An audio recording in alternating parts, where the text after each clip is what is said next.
Morning. All right, so hello everybody. I am here today with Rory Scott, who is the author of For the Love of the Gods, which is in the Tempt the Gods series, and there are also two more books out, and there will be a fourth coming out soon. So thank you so much, Rory, for taking the time to talk with me today and talk about your book. Yeah, really happy to be here. I almost screamed when I saw you hold up that paperback. I'm so glad you have it. It's also It's like so, it's soft. It's a soft matte, so it's very pretty. yeah, it's very pretty and it's still so weird. One, seeing how like thick it is, and then Yeah. seeing it in people's hands is still like the weirdest experience for me. I just got like a chunk of them that I was for the most recent book that I was sending to beta readers, and I was like, wait, this is so weird just seeing them in a stack. So yeah. That's But so yeah, cool. thank you for having me. You're welcome. You're welcome. So let's just get right into it. So at Let's what do it. point did you decide to be an author, and what was your path to publication?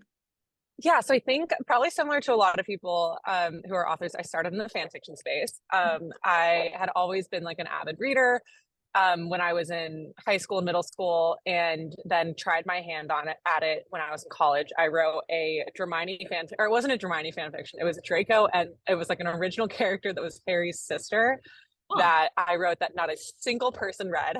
Um, but it was one of those where I kind of, tried my hand on it and realized, oh, I think I can maybe do this. And then I had written, I think probably about 45,000 words with a book that I ended up scrapping just because I didn't think that the kind of story was there. And then out of nowhere, I started thinking the characters in that original book were named Rose and Dominic. hmm. And then out of nowhere, I kind of started thinking about the Tempt the Gods book, and they were actually supposed to be book two, but I just couldn't stop thinking of like interactions that they would have with each other. And so I think once it felt like there was a story in my head, I was like, you know what, I have to put this down on paper, and or digital, I guess. And then in terms of path of publication, I think especially choosing the indie route, it was mainly just impatience. I, wanted feedback honestly, and I wanted it to be out there. And I could literally click publish on Amazon and get it out there. Whereas the traditional publication route, as awesome and amazing as that is, and maybe something I would consider in the future, it just is much longer of a process. Yeah. You have to Yeah. query, you have to get Mm-hmm. get an agent, and then you have to, there's so much, and there's a lot less freedom is what I've been hearing from a lot of authors. Yeah. So that's I love the indie genre, so I'm glad that you Yeah. did that too. Yeah. Um, Describe your writing process a little bit. So do you outline? Do you quilt? What do you do? I think it's called a panster, where it's like half planning, half writing.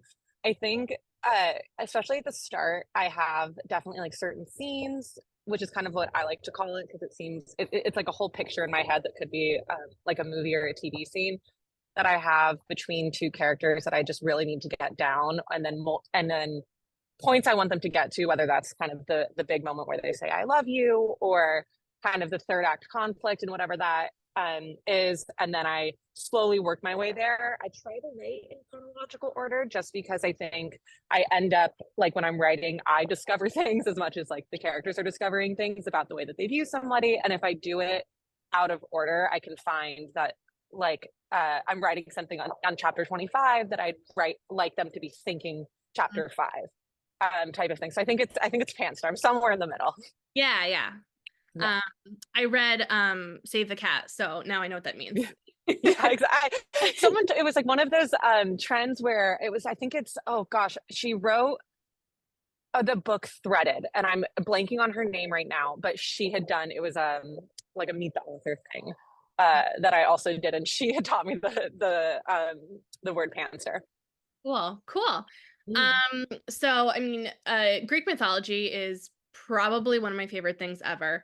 I Amazing. love Percy Jackson, Yeah. and so everything that I can possibly get and pick up that has like inspired by Mhm. or anything, I will pick it up. So that's why I picked up the book. I'm in the same boat. Even the book that I'm writing, I have Greek mythology in it. So Oh, amazing. I just love it. So tell Yeah. me what you enjoy most about writing in fantasy and about like Greek mythology. Oh, good question. I think with Greek mythology, it's just something that I've always really loved, and I think especially the Roman side of things, I like kind of seeing how those myths change or how one god is seen to have like more powers in Greek mythology versus Roman mythology. And I thought it was fun to play with characters that do kind of have established powers. Like using sea imagery with Poseidon or, lightning imagery with Zeus or Jupiter. I think that has always been really fun. And that's what kind of drew me to Greek mythology because there are those kind of established characters that you can work with. And I always loved like working little myths in like the name of the setting of the fourth book, Prometheus. Like that was really fun to just kind of choose that from that original myth. And everything in terms of fantasy.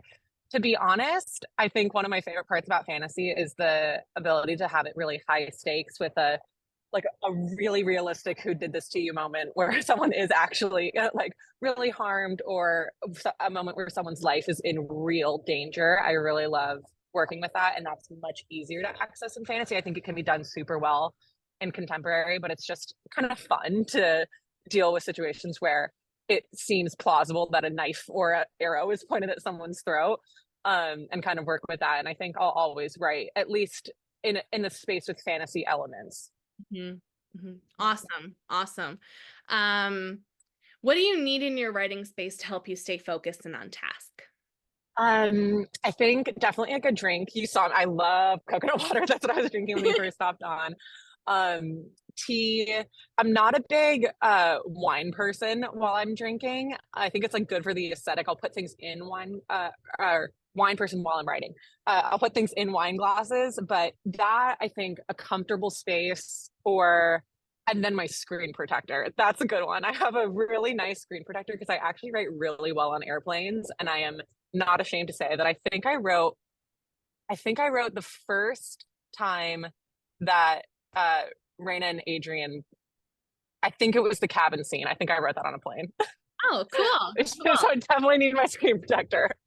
Yeah. Awesome. Awesome. And what is your kryptonite as a writer? What gets in your way? Ooh, in my way.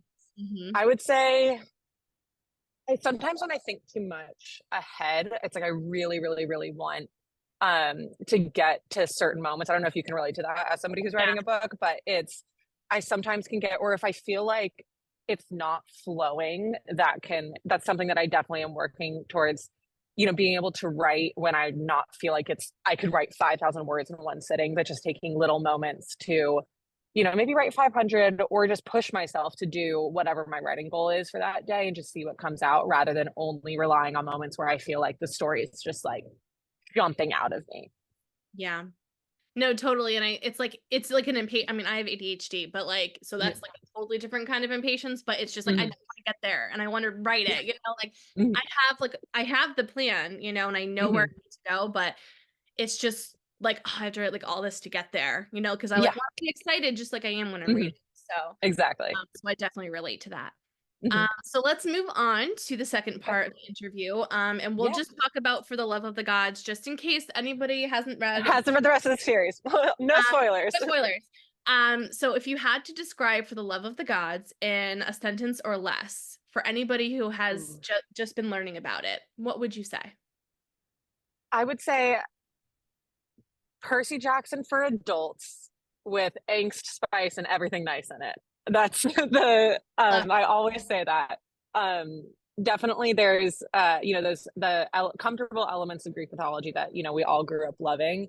And so it feels the world building of it feels understandable because it's something that I try to do I don't know if it's in the first book, but in the second and third I do a little like welcome to Greek mythology 101 at the You beginning of it. do in the It first is book. okay, where I kind of like introduce what's going on, just in case people aren't as obsessed. Like I used to have those books when I was younger that like walked through all of the different Greek myths, but yeah, I think, but then elevating it to a level that's definitely in the adult genre. And I think one of like the first things that I said to you was Yeah. like this was like the best banter that I've ever like written Thank you. read in my entire life. Like it literally made me laugh and I just loved it. Great. Um Thank you. the next question is really Yeah. difficult for everybody so far. Ooh, okay. I'll Who's prepare your myself. favorite character to write, and why was that person your favorite?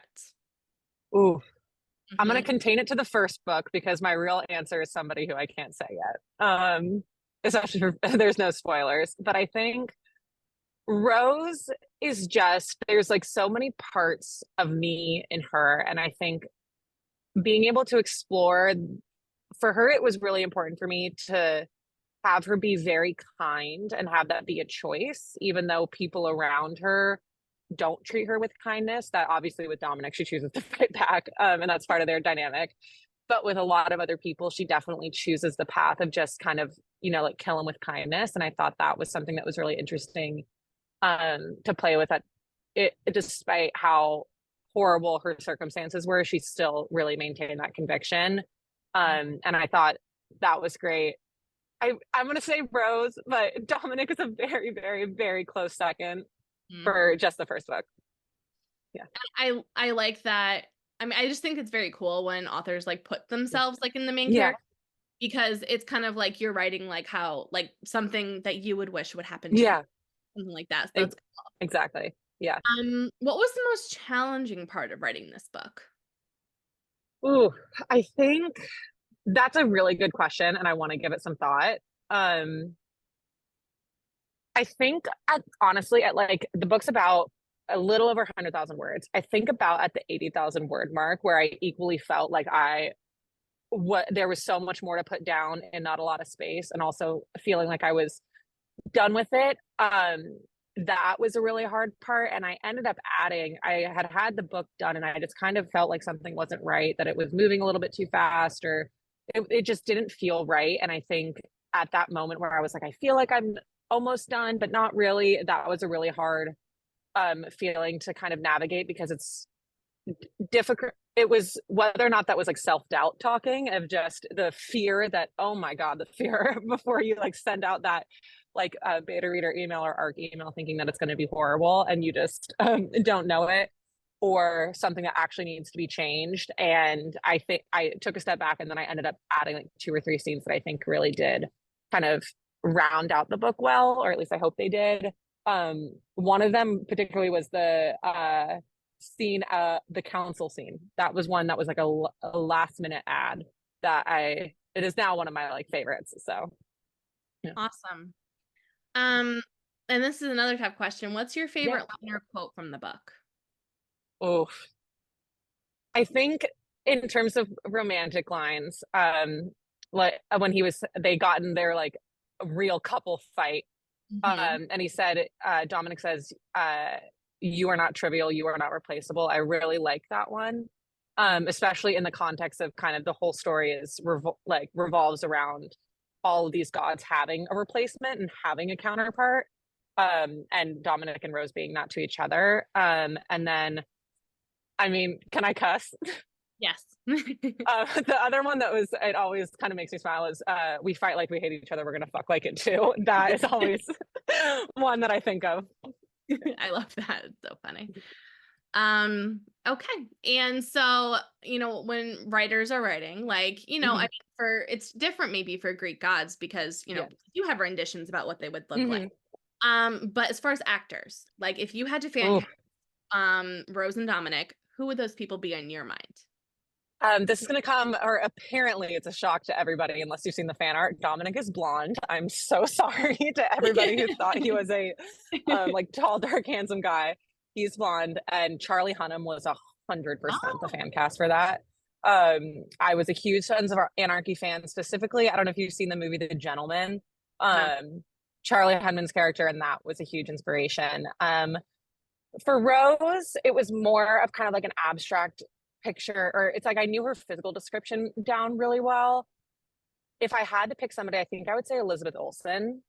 Ah, Um, but that one doesn't quite fit, honestly. And I say this, the beautiful, beautiful artist who's done all of my fan art. Her name is it's her handle is at JULXLANA. I think it's Juliana, but she captured Rose perfectly. And so it's hard to fan cast her when the art that she did is exactly what I would exactly what I had been picturing. Mhm. But yeah, I would say if I had to pick one, it'd be Elizabeth Olsen. Awesome. Yeah. Awesome. Okay, so we'll go on to the final part. Okay. So just some kind of fun questions. So what Hmm. do you like to do when you're not writing? Ooh, I would say if it's like the extroverted side of me, hanging out with friends. I love food and trying new restaurants, and going out just with friends and taking a break from work and all that. If it's introverted side of me, reading. I'm a reader first. You know, anything from historical romance to contemporary, always in the romance genre, I must say, but any type of romance under the sun. Definitely reading or trying to find rom-coms I haven't heard of before, which at this stage of my life is near impossible. And so now I'm just hoping new releases will be up to par. But yeah, either reading or spending time with friends. Awesome. Yeah. And this is my favorite question of the interviews Ooh, because I've gotten so many good yeah. recommendations. So what are some books or authors that you would recommend? Oh, that's so hold on. I know. I wrote this down when you sent Oh, me I the love questions. I wrote this that. down. Hold on, I'm gonna find it. I'm gonna make this quick.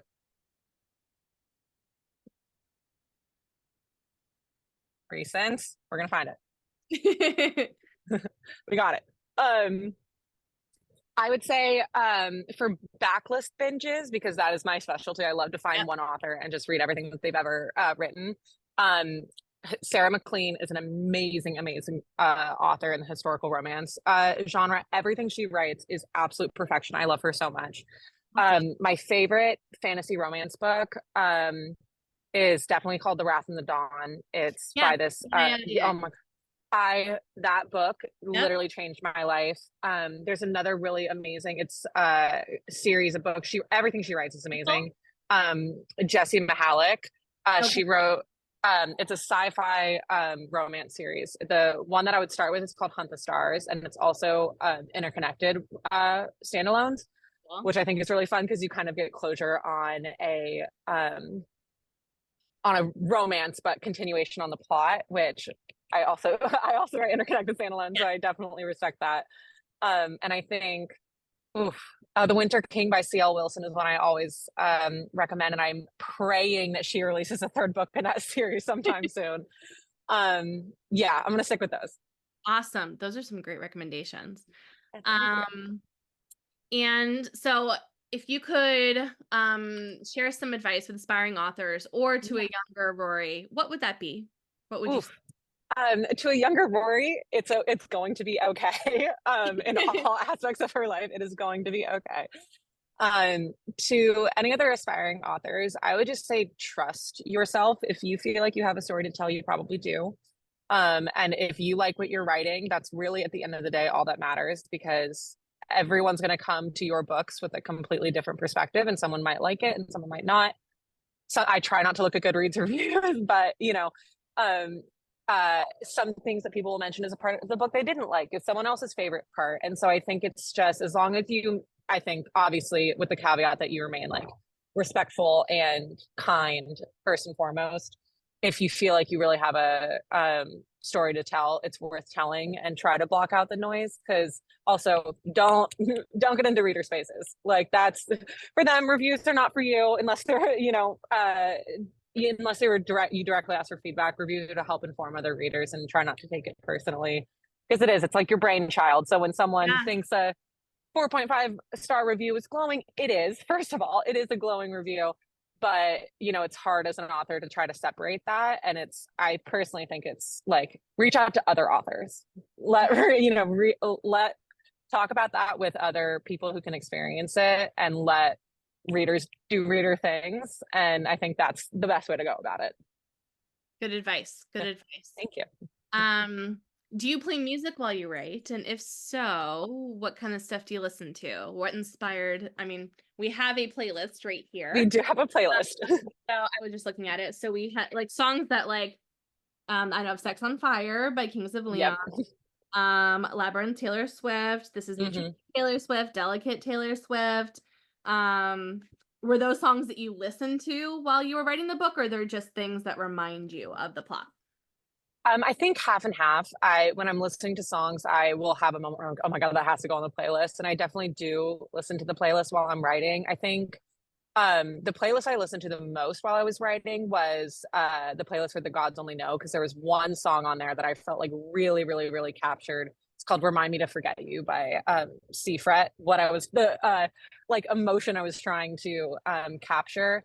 Other than that, I listened to a lot of kind of like melodic stuff, anything to just kind of get me in the vibe. I listened to, this is a general album recommendation, but Preacher's Daughter by Ethel Cain, Mhm. probably most, and then anything by Midnight String Quartet. It's like an amazing collection of covers of pop songs that's just all instrumental. That's another huge recommendation. Cool, cool. Have you ever traveled anywhere as research for your book, and if so, where? Yeah, so I think obviously it's set in the Mediterranean, and I think I've traveled there. I've been very lucky to travel there before, and I spent a lot of time there. It's beautiful. A lot of time there during the writing process of the second one, and so that was I definitely got a lot of inspiration. One of the I was in a few museums in Rome that definitely ended up in exact replica form in the third. So yeah, I was very lucky to have been kind of there and in the space while I was trying to come up with that, and it was really awesome. Cool. Beautiful, beautiful. And then my last question, do you have any upcoming events, signings, anything like that? Not right now. That's definitely something I'd love to do in the future. I'm working actually on setting up an Etsy shop so I can get some signed copies out. That stay tuned for that. But definitely in terms of stuff coming up, just a lot of really fun promotional stuff surrounding the fourth and final. I can confirm that release in this series before I move on to the next. Awesome. Well, thank you so much for taking the time today. For the Love of the Gods, as well as the next two books, are all out now. You can get them on Kindle Unlimited or Amazon or anywhere you buy books. And The Gods Forbid comes out when? April 25th. April 25th. All right, so we'll have a little longer, um, to to wait for that. But I really appreciate you taking the time to talk with me today and chatting about your book and your author life. Thank you. And I'm excited to read your book when it comes out. I truly, maybe I'll need to, have you, maybe we'll swap chapters. We'll see what Yeah. happens. But I Well, think that thank you you'd for be having me. a great one to read that because you appreciate it. All Amazing. right. Yeah. Thank you for having me. Much.